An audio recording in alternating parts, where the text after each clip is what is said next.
Episode 301 na tayo ng abot kami na pangarap mga kapuso. Dumating na nga itong si Dr. Meneses para sa pasyente niya na si Christine upang ipaalam dito na merong hematoma o meron talaga namumuong dugo. Kaya ito'y lumalaki kaya naiipit yung utak ng kanyang kuya at meron pang crack ang kanyang bungo. Maililigtas naman daw ito kung may sasagawa agad ang operasyon. Ngunit wala na ring choice yung kapatid na si Christine kundi sumunod na lang din dahil ito rin naman yung ang ikabubuti ng kalagayan ng kanyang kuya. Kaya isasagawa na yung operasyon para nga matanggal na yung namuong dugo sa utak mismo ng kanyang kapatid. Samantalang itong si Nurse Evan saka si Nurse Karen natataranta pa rin sila at naghahanap pa rin sila ng lagusan. Nagtatanong sila sa bawat isa saan nila makikita ang liwanag, ang labasan. Samantala sa kanilang paghahanap, nakita nila si Doc Luke na walang malay. Nakilala agad nila ito at tinulungan nila ito. Chinek muna nila ang vital signs pati yung pasyenteng babae.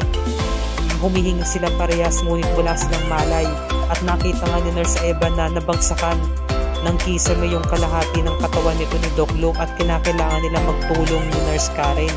Nakita ni Nurse Evan na sugatan si Doc Luke, ang daming dugo sa may parteng binte. Kaya binubuhat nila ito ngunit sa sobrang bigat talaga ng kisame, dalawa lamang sila, hindi kaya ng kanilang lakas. Samantalang tong si Annalyn, naghahanap pa rin siya ng mga tools para nga sa gagawing operasyon kay Moira. Naghahanap siya ng mga ng batya, alcohol, pati mga iba pang mga kasangkapan. Meron naman siyang nakita sa mga drawer, naghahalongkat siya gamit ang flashlight. Nasipa niya yung isang container. Pwede niya itong gamitin para lalagyan ng mga tools. Diyan ibubuhos yung alcohol. So ito namang si Nurse Karen, sabi niya, hindi natin kaya Mars. Sabi nga ni Nurse Evan, kailangan pa natin na makakasama pa ng isa. Kailangan natin ng katulong. Sabi nga ni Nurse Karen, sige na Nurse Evan, iwan mo na ako dito, okay lang ako dito. Kailangan may kasama si Doc Luke. Sige na, maghanap ka ng makakasama natin, humingi ka pa ng tulong. Sabi naman ni Nurse Evan na sigurado ka ba Nurse Karen? Sige, mag-iingat ka, maghahanap ako ng tulong. Saglit lang ako Doc Luke, pangako ko, babalik ako agad. Umalis siya Ngayon, sa pag-alis nito ni Nurse Evan, natagpuan niya itong si Zoe. Samantala ito na nagkaroon na ng aftershocks at takot na takot itong si Doc Joy, umiiyak siya. Humihingi siya ng tulong hanggang sa nabagsakan na nga silang bato sa kanyang paa. Kaya ika-ika siya ngayon maglakad. Yan, kinarma ka rin ngayon Doc Joy, buti nga sa'yo. Kinarma ka rin. Ito namang si Annalyn, nagpunta siya ng comfort room. Bukas ang ilaw ng comfort room. May nakuha siya mga alcohol, tamang-tama ito. At bigla-bigla agad siyang bumalik kay Moira. Samantalang itong si Zoe, iyak pa rin ang iyak Until now, unconscious pa rin ang lagay ng nanay niya at nakita ito ni Evan. Nakita niya. Samantala, ito na, binalita nung lalaki na gumuho nga yung cellphone shop. Dahil itong si Josa, kung kailan naman lumindol, saka pinunta yung cellphone ni RJ. Gusto ko naman, wrong timing. Nagulat siya na yung cellphone na bininta niya, natabunan na. So yung mga ebidensya doon, wala na. Natabunan na rin ng lupa. Samantalang ito na, balik tayo kina Annalyn, Dumating itong si Nurse Evan para nga ibalita rito kay kumari niya na patay na si Ma'am Moira. Napaka-literal talagang marites, Fake news si Evan. Nagulat si Nurse Karen, sabi niya, patay na siya? Meron ka ba nahinga ng tulong? Sabi ni Nurse Evan, wala. Nanggaling kasi ako doon. Nakita ko kagad si Zoe. Tapos nakita ko wala nang mali si Ma'am Moira. Umiyak si Zoe kaya bumalik agad ako dito para ibalita sa'yo. Napatay na itong si Ma'am Moira. Samantalang si Annalyn, meron siya nakitang lalaki na nakaandusay, patay na ito. Wala nang buhay. Ngayon meron siya nga dala-dala flashlight at meron nakita si Annalyn na merong hawak itong alcohol. Karagdagan ito para sa kanilang gagawing operasyon. Kaya kinuha ni Annalyn yung alcohol. At dali-dali agad na siyang umalis. Yan na. Sobrang dilim. Samantalang tong si Doc Joy, ayan, nabagsakan siya ng bato. Yan, kinarma ka ngayon. Umiiyak siya. Samantala, punta naman tayo kina Lynette. Kinakamusta niya ang lagay nito ni RJ na ngayon nangihina na. Kinakausap niya ito kung ito ba'y kaya pa niya, no? So sabi naman ni Lynette, huwag kang mag-alala RJ, ako ang bahala sa'yo. Ako ang maghanap ng tulong para sa ating dalawa. Sa ngayon, kinakailangan mo muna uminom ng tubig, saglit lang maghanap ako. Ngayon, nahanap niya yung base na mayroong laman tubig. Sabi niya, RJ, pwede mo na muna itong inumin. Sabi naman ni RJ, baka ako magkasakit. Madumi yan, bakit yan ipapainom mo sa akin? Sabi naman ni Lynette, no? Mukha namang kapapalit lang nito, RJ, saka sa akin, okay lang sa amin na iniinom kasi namin to ni Josa ng mga panong hindi pa tayo magkakilala, umiinom kami sa poso, kaya okay lang na ako muna uminom, tapos antabayanan muna natin kapag sumakit ang tiyan ko, no? Ngayon kapag hindi sumakit ang tiyan ko, ikaw naman ang iinom. Samantala dumating na yung mga rescuer, huli na kung dumating, dami ng mga nasugatan. Ngayon nakita ito ni Nurse Evan na mataan nila, narinig nila na mayroong paparating. Nakita nila yung liwanag ng flashlight at humingi sila ng tulong. Sa wakas nakahinga na sila ng maluwag dahil dumating na yung mga rescuer. Laking pasasalamat nila, no, para silang nabunutan ng tinik. Sabi nila, dito kuya, may pasyente dito. Ito si Doc Luke saka yung isang babae. Unconscious po sila pero humihinga pa naman sila. Samantala ito na nga si Doc Lindon saka si Annalyn, bumalik na sila kay na Zoe saka kay Moira. May mga dala-dala na silang mga gamit. Itong nakuha ni Lindon, toolbox na naglalaman ng barena saka mga iba pang kasangkapan. Ganoon din si Annalyn, nakakuha siya ng container, tapos gunting, alcohol at iba pang gamit pang opera.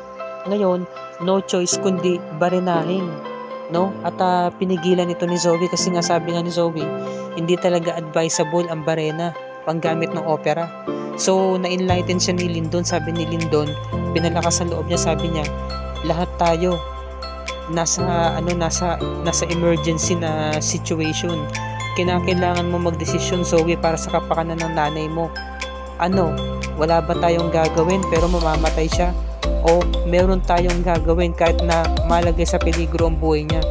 Alam natin na 50-50 ang labanan. Maaaring ikamatay ito ni Ma'am Moira pero walang mawawala kung susubukan natin.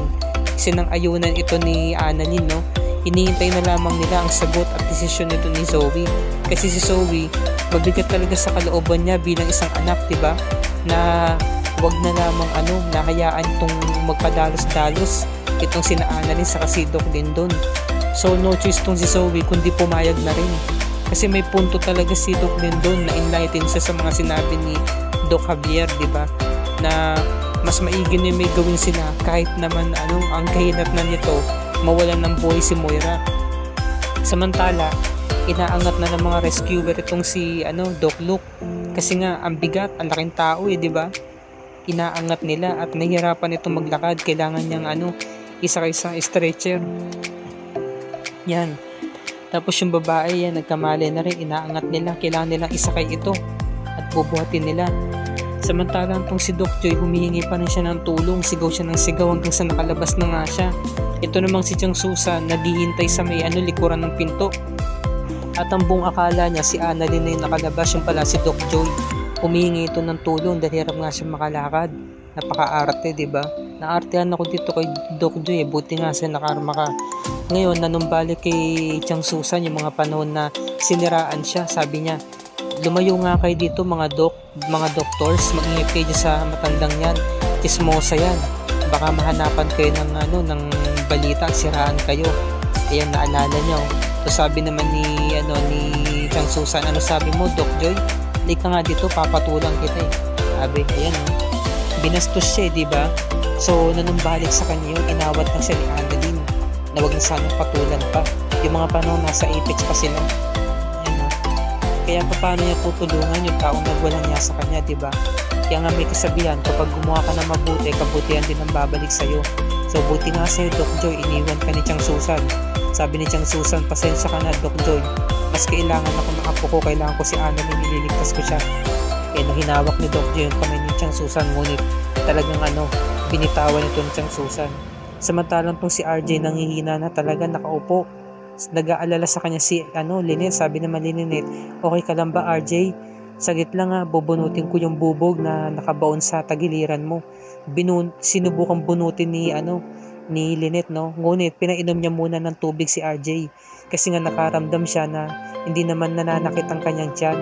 Ngayon, nung binunot niya yung sinubukan niyang bunutin yung bubog, nanghina si RJ kaya hindi niya to natanggal ng tuluyan.